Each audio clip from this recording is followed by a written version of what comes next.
જય Shri Krishna. My work my ડેમાં આપ સૌનું સ્વાગત છે.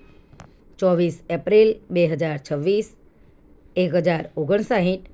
નીચેના ઉદાહરણોમાંથી કયું ઉદાહરણ હકારાત્મક શાબ્દિક સુદૃઢકનું નથી? એ. ખૂબ જ સરસ. બી. શાબાશ. સી. તમને તો કાંઈ આવડતું જ નથી. ડી. તમે તો ખૂબ જ હોશિયાર છો. સાચો જવાબ છે સી. તમને તો કાંઈ આવડતું જ નથી. માતૃભાષા ગૌરવ પ્રતિષ્ઠાન મહેસાણા, દિન 1246. સાચી જોડણી અર્થ સાથે. કૃમિ એટલે કીડો, કરમિયો. ચાલો નવું માણીએ અંગ્રેજીની સંગ. ડે 1261.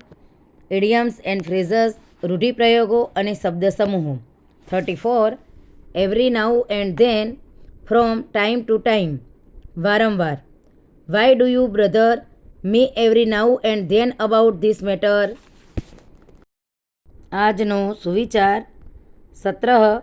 યજ્ઞોપાસનાના મુખ્ય 4 તત્વો આ મુજબ છે. 1. મંત્ર. યજ્ઞક્રિયામાં દેવતાઓને અનુરૂપ મંત્રોનો ઉપયોગ કરવાનો હોય છે. 2. દ્રવ્ય. જે તે દેવતા અને તેમની વિધિને અનુરૂપ હૂત હોમવાની વસ્તુઓ દ્રવ્યની પસંદગી કરવાની હોય છે. 3. વિધિ.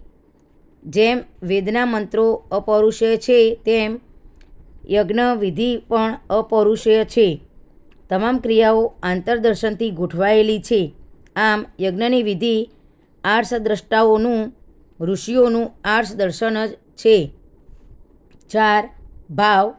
શ્રદ્ધા અને સાનુકૂળ ભાવના પણ યજ્ઞોપાસનાની સિદ્ધિ માટેનું અનિવાર્ય તત્વ છે.